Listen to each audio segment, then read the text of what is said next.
ஒரு பழைய கிராம வீடு. அங்கே குட்டி பாப்பா அனு அம்மாவுடன் இருந்தாள். அனு ரொம்ப அழகான பாப்பா. ஆனா ஒரு பிரச்சனை. சாப்பாடு சாப்பிடவே மாட்டாள்.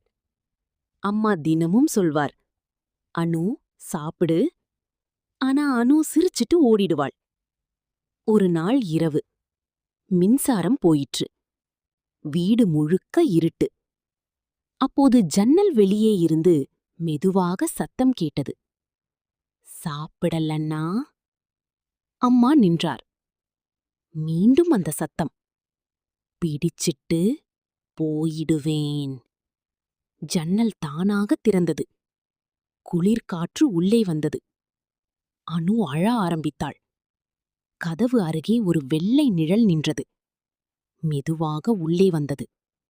கண்கள் கருப்பு. கையில் காலியான தட்டு. அது அணுவை பார்த்து சிரித்தது.